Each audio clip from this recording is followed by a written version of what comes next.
My biological mother thought my 6-year-old self was a drag on her chances of marrying into a wealthy estate. So she dumped me under a highway overpass. To get a bite of food, I grabbed the leg of a passing street punk and wouldn't let go. Hey, big brother, your boots are dirty. Let me wipe them for you. Hey, big brother, are you thirsty? I can go steal some water for you.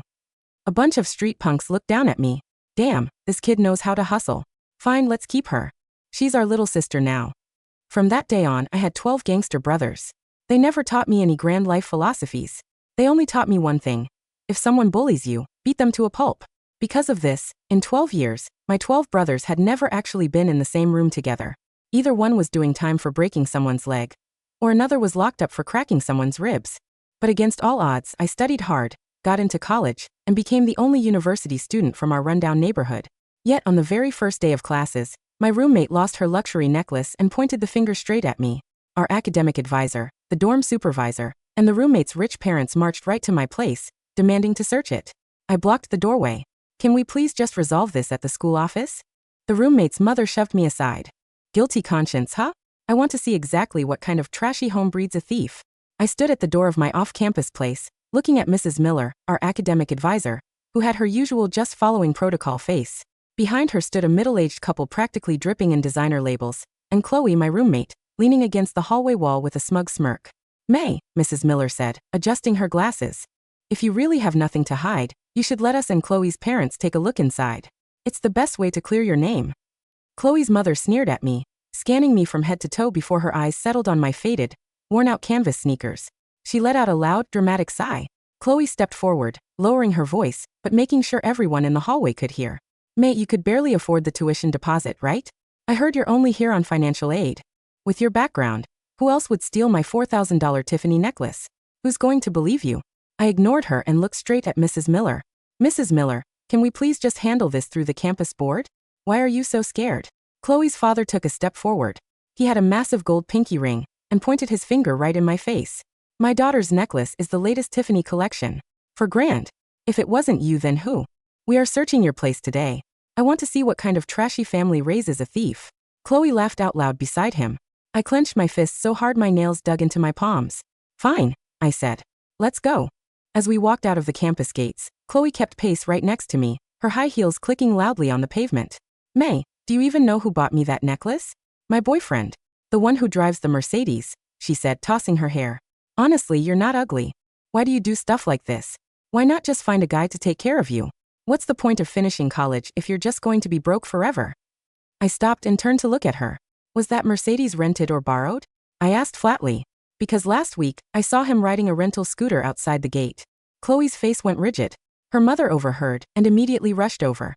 How dare you speak to my daughter like that? Chloe's boyfriend is in business. What does a charity case student like you know about anything? I didn't reply. I just kept walking.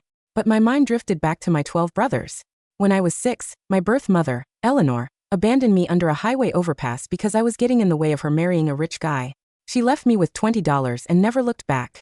I huddled under that overpass for 2 days, dizzy with hunger. Then, I saw a crew of guys walking down the alley. The leader had bleached blonde hair, a cigarette dangling from his lips, and walked like he owned the streets. I was tiny, but I had survival instincts. I rushed out and wrapped my arms around his leg. Hey, big brother, your boots are dirty. Let me wipe them for you. Hey, big brother, are you thirsty? I can go steal some water for you. The crew looked down at me. Kids got game, the blonde guy said, spitting out his cigarette. Fine, we're keeping her. She's our little sister now. From that day on, I had 12 brothers. The oldest was Jax, the blonde leader. The second was Leo, the big guy with a scar across his face. The third was Blade, skinny as a rail. The fourth was Hammer, the one with fists like iron. All the way down to the 12th, whom we called Gizmo. He picked the name himself, saying a weird street name keeps you safe. They never taught me morals. They only taught me one rule. Asterisk, if anyone messes with you, let your fists do the talking. Asterisk. So for 12 years, the 12 of them were never all together. Someone was always in county jail for breaking a collarbone or cracking a rib. But they loved me fiercely. When I was a kid, we were dirt poor. We lived in a rundown trailer park that leaked rain in the summer and let in freezing wind in the winter. But my plate always had the best cuts of meat, scooped out of my brother's own bowls. When I was 7, a boy at school cut a chunk of my hair off and mocked me for having no parents. I didn't cry. I didn't say a word when I got home. But Jack somehow found out. The next day, that boy showed up to school with a completely shaved head, crying his eyes out all day. When the teacher asked who did it, the boy just whimpered that someone had pinned him down in the bathroom with a razor. When I asked Jax about it, he was eating instant ramen and didn't even look up. What? I was at the internet cafe all night. Don't look at me. But I saw the electric clippers tucked in his back pocket. When I was 8, a local creep tried to touch my face in the alley. Again, I said nothing. But the next day, that creep was kneeling in front of our porch, his face swollen like a balloon, begging for my forgiveness. Blade was leaning against the wall, smoking. He smiled when he saw me. This guy wanted to apologize, so we helped him find his manners. Later, I found out Blade had taken on that creep and 4 of his friends by himself. Blade spent 2 weeks in the hospital, but when he came home, he brought me a cheap hair clip. Got it from a street vendor for $2. Don't hate it, he grunted. I still have that clip. May, why are you walking so fast? Guilty conscience. Chloe's voice snapped me back to reality. She jogged up to match my pace, a smug smile plastered on her face. Are you scared of us seeing how you live? I heard the area you live in is basically a slum. Are you renting some sketchy room? Or do you live with your weird relatives? I ignored her. My phone buzzed. I pulled it out and saw a text from Gizmo, my youngest brother. Asterisk, hey sis, how was orientation? Get your butt home quick. The guys put together a huge surprise for you. Asterisk, a surprise. My palms started sweating. I knew exactly what their surprises looked like. The day I finished my high school exams, they said they had a surprise. I ran home excited, only to find a guy kneeling on our living room floor. It was a bully from the high school next door who used to corner me for lunch money. My brothers had handled him before, but that day he was black and blue sobbing. I'm sorry. I'll never do it again. Please tell your brothers to let me go. Jax was sitting on a lawn chair, eating watermelon. He tossed the rind aside when he saw me. Sis, this guy wanted to apologize face to face. We just facilitated. You satisfied? If not, I can make him kneel a bit longer. What was I supposed to say? So seeing the word surprise now made my heart race. Chloe leaned over to peep at my screen before I could lock it. Ooh, who's texting you? She sneered. Some street trash boyfriend? Figures. With your background, you'd only attract lowlifes. I shoved the phone into my pocket and remained silent. She leaned in closer, whispering, but loud enough for Mrs. Miller and her parents to hear. May, are you embarrassed of your home? Don't worry, being poor isn't a crime. She tossed her hair. But stealing is. That necklace is $4,000. You can't even pay your tuition. How are you going to pay me back? If you hand it over now, we can settle this privately. Otherwise, once we search your place and find it, I'm calling the cops. I stopped walking. I didn't take it. Chloe rolled her eyes. Sure you didn't. Let's see what you say when we find it. Her mother caught up and grabbed my arm tightly. Why are you stopping? Trying to run. I'm not running, I said, trying to pull away. Not running.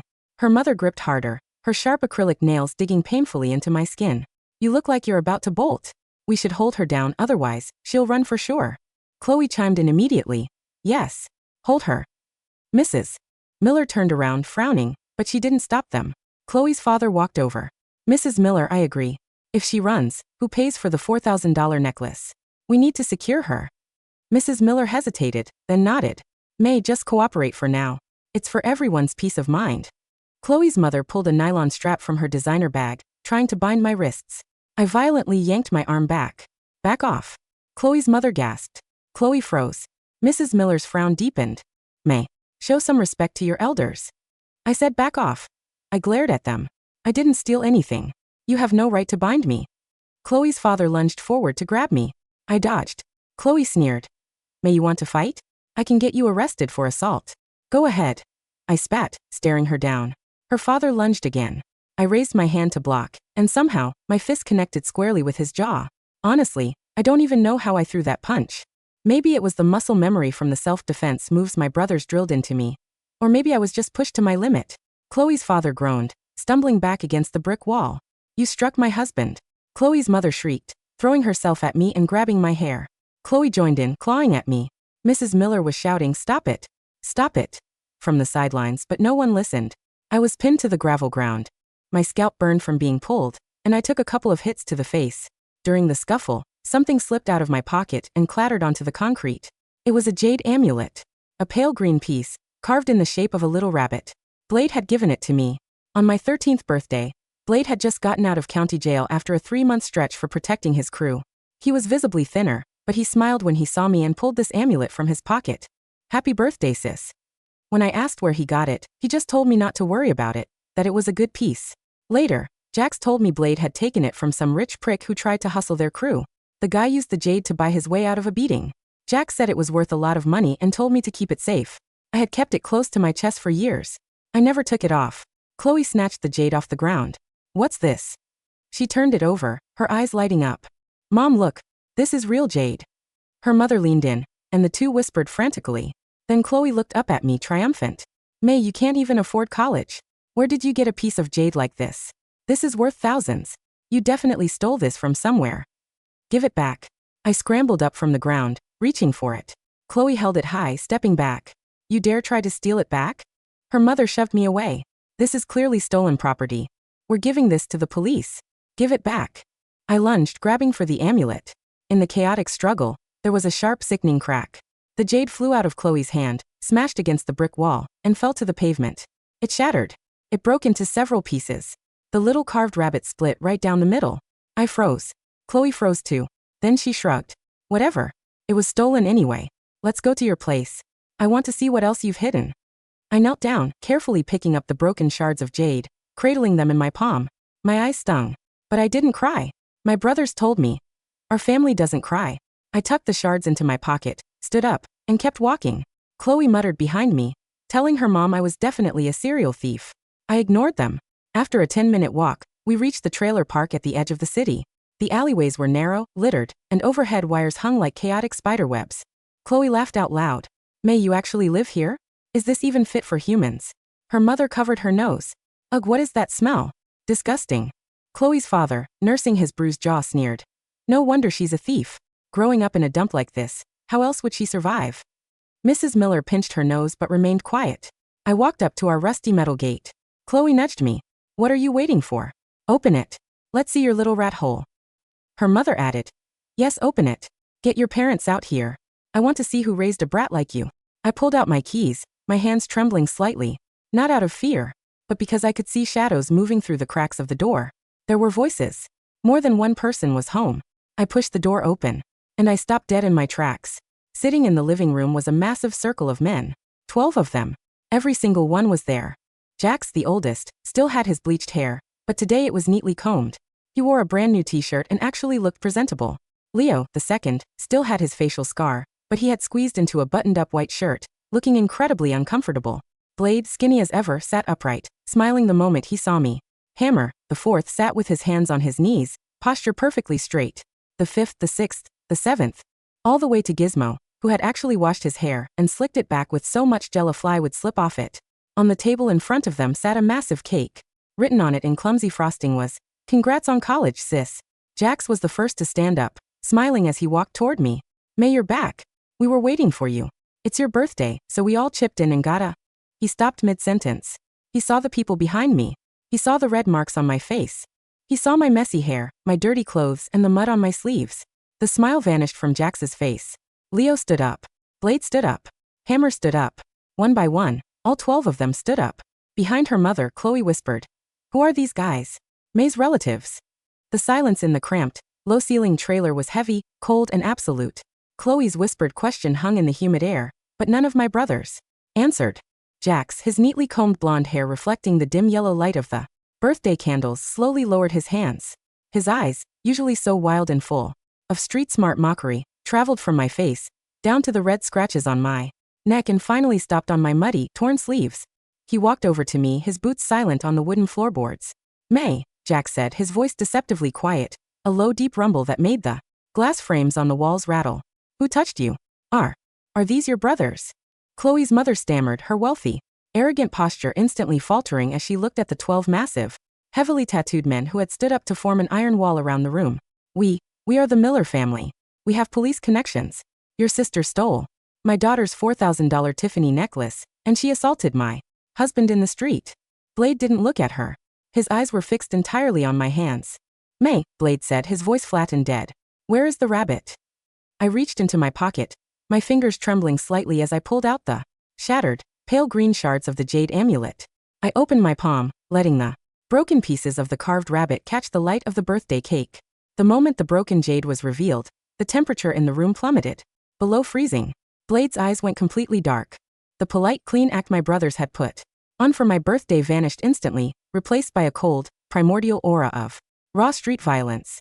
Hammer, the fourth brother with fists like iron, took a single step forward, and the wooden floorboards beneath his boots cracked with a sharp, warning snap. Hammer, stay, Jax said, his voice calm, but it carried an iron authority that made the giant man halt. Jax looked at Mrs. Miller, who was currently clutching her handbag, sweat pouring down her face as she realized she had walked into a den of wolves. Mrs. Miller, Jax said, is this how St. Jude's University conducts its academic investigations? Based on a rumor, you allowed a student and her parents to assault, bind, and rob our sister in the middle of the street.